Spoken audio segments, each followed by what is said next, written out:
পাড়ার সমাধান, সেখানে তৃণমূলের কোন্দল প্রকাশ্যে। সরকারি টাকায় টিউবওয়েল বসানো নিয়ে বেনিয়মের অভিযোগ। পাড়ার বদলে টিউবওয়েল বসেছে তৃণমূল নেতার বাড়িতে। 5 লক্ষ টাকা সরকারি প্রকল্পে 9/6 অভিযোগ। বিডিওর কাছে অভিযোগ দায়ের তৃণমূলের অপর গোষ্ঠীর।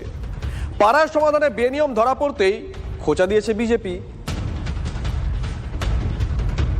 পাড়ার পরে সমস্যা, যার ব্যক্তিগত জায়গায় তো কল করে দিচ্ছে, কারণ ধরো পাড়ার কোনো সুবিধা পাবে না, পাড়ার লোক পাবেনি, না নির্দিষ্ট জায়গায় বসায়নি, না মিডিল পয়েন্টে বস করার তারা হতো। আমরা তো এই কথা বলে বসাইনি। আমাদের বলা হয়েছে স্কুলে যখন টাকা ভাগ হয়েছে তখনও বলা হয়েছে লোতার জায়গার মধ্যে কলে বস করানো হবে, জানো তারা বস করানো হয়েছে, তাদের টাকা তারা ভাগ করে নিয়েছে, আমাদের টাকা আমাদের দিয়েছে। আমাদের দলের লোক 5টা কল বসেছে, তাদের লোকে রাস্তা করেছে। মানে কি এখানে কি দুটো দল? হ্যাঁ, দুটো দল। কি কোন কোন দল? একটা হচ্ছে তৃণমূলের পার্টি, একটা হচ্ছে তৃণমূলেরই দুটো গোষ্ঠী। ওই পক্ষে সম্মতি নিয়ে রেজুলেশন খাতা করে আমাদের সরকারি যে সিস্টেম ছিল সেই সিস্টেম মেনে, সেরকম সিস্টেম মেনে আমরা কাজটা মানে সেখান থেকে পজিটিভ মনে হয়েছিল। আমাদের কর্তব্য আমরা কোনো এলাকায় যাতে অশান্তি না হয় সেদিকে আমরা নজর রাখবো বা বিডিও সাহেবকে জানাবো।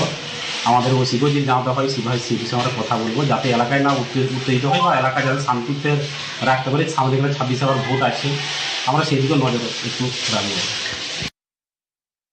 পাড়াই সমাধান প্রকল্পে 10 লক্ষ টাকা দুই গোষ্ঠীর দুজন কন্ট্রাক্টরকে ভাগ করে দেওয়া হয়েছিল।